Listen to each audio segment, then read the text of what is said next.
Y nosotros en Venezuela, los narcotraficantes no tienen ningún tipo de legalidad al día de hoy. En Venezuela la única legalidad clara es, uno, la asamblea electa del 2015 que la dirige la señora Dinora Figueras, que es la dueña de Citgo. Dos, la Corte, que es el Tribunal Supremo legítimo que funciona en el exilio por fuerza mayor, que dirige el señor Tony Marval. Y tercero, el presidente electo, don Edmundo González Urrutia, que el día 28 se hizo con la presidencia de la República, jugada en buena lid, a pesar de todos los trampas e intentos de este CNE de ratas con un registro trampeado, con unos militares jugando para atrás, y a pesar de toda la adversidad. Eso era como ir a jugar truco con las cartas marcadas y además el tipo poniéndote un revólver en la cabeza, y a pesar de eso se les ganó la mano. Así que están jodidos. Pero lo que sí tenemos que tener claro es que unos están esperando el día 10 de enero para que el presidente asuma el mandato, y yo en mi caso particular, por mí que asuma antier, porque desde el día 1 de agosto, cuando se produjo el golpe a la Constitución, cuando el CNE violó su mandato y además procedió a designar al bobo de Cúcuta con unas servilletas donde leyeron un resultado sacado de la chistera de un mago, y luego proceder a juramentarle para el pedido que debía comenzar a partir del 10 de enero del 2025 y lo adelantaron, pues en ese momento se ejecutó un golpe a la Constitución y por lo tanto ante el vacío de poder la única persona electa es el señor presidente González. Ahora, ¿qué esperamos del presidente González? Yo quisiera que ya se juramentara. Esa es la primera jugada.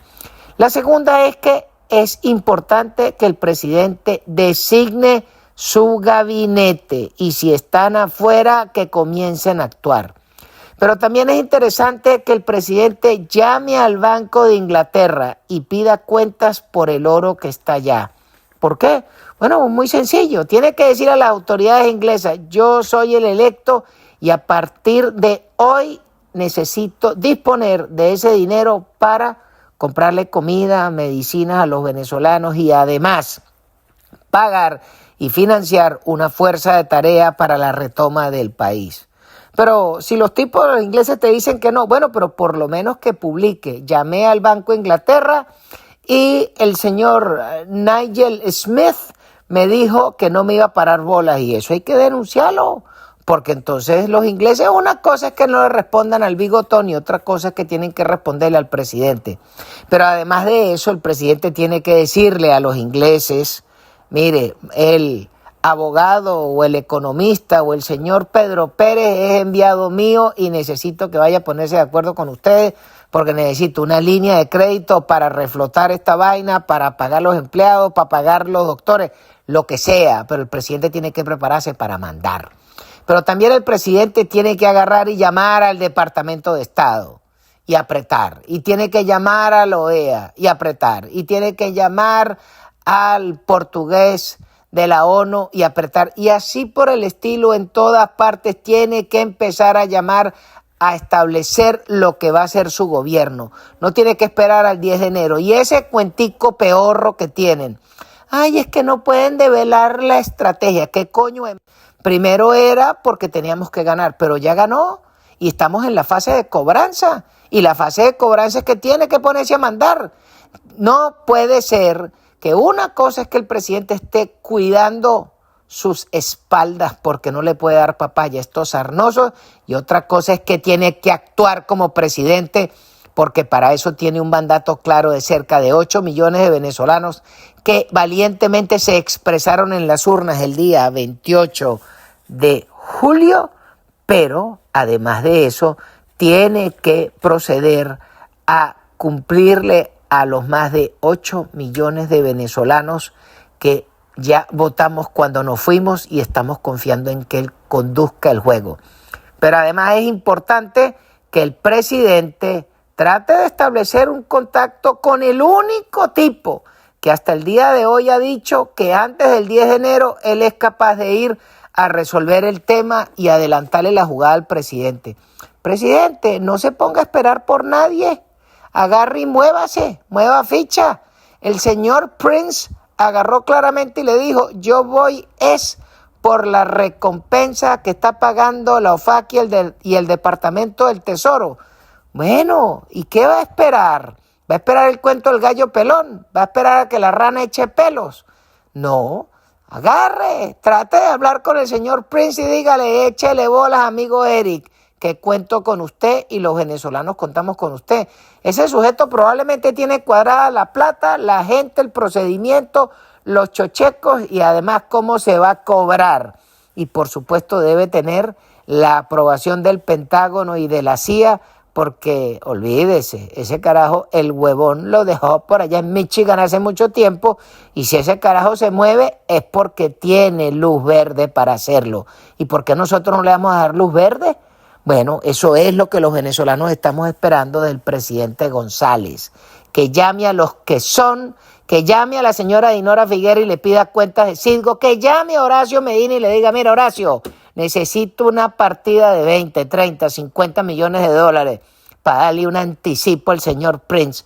Bueno, tiene que moverse el presidente y apretar, porque no es solo que el Departamento del Tesoro y los FAC le puedan pagar al señor Prince. Es que nosotros tenemos plata con qué pagar. Sobre todo el dinero confiscado a estos gusanos durante todos estos 25 años. Ahí hay suficiente plata para pagarle a ese hombre. Y si después de terminada la jugada, la República amerita que quien custodia al presidente sea una guardia pretoriana que le ponga el señor Prince, así como hicieron los ingleses con el sultán de Omán por allá en la década del 70, y desde esa época hasta el día de hoy no hay casa militar, sino un batallón del Special Air Service que cuida al sultán y además entrena a las Fuerzas Armadas de Omán. Bueno, pues que lo haga el señor Prince. El carajo ha demostrado ser eficiente y saber cogerse a tiros y ordenar la pea. Porque de caer en manos de ratas como el Bolsa de los 8 soles, el mojón de Padrino, que es un narcotraficante, del G.I. Joe de Cebolla, del Bolsa de Hernández Lara y de tanto coprófago infeliz que dice ser un maleante uniformado con adornitos y chapitas de arbolito de Navidad. Bueno, pues yo prefiero que el carajo me traiga un grupo de 300 mercenarios, primero para que le cuiden el culo al presidente y segundo para que pongan orden y vamos a revisar y hacerle el respectivo vetting process a quienes van a estar en las policías y en las Fuerzas Armadas venezolanas, porque no podemos volver a dejarnos infiltrar por sarnosos como pasó durante la década del 70, que las Fuerzas Armadas nos las llenaron de basuras puestos por pecuecas como Douglas Bravos y demás basuras comunistas. Eso no puede volver a suceder. Necesitamos tener un Estado de Derecho, pero necesitamos tener un Estado robusto y un presidente que pueda mandar a sus anchas y que pueda dirigir el juego y apretarle las esféricas al que necesite, los tornillos, las orejas y si no, espicharle las espinillas con alicate a presión. Pero necesitamos que el presidente actúe. Eso es lo que estamos esperando los venezolanos.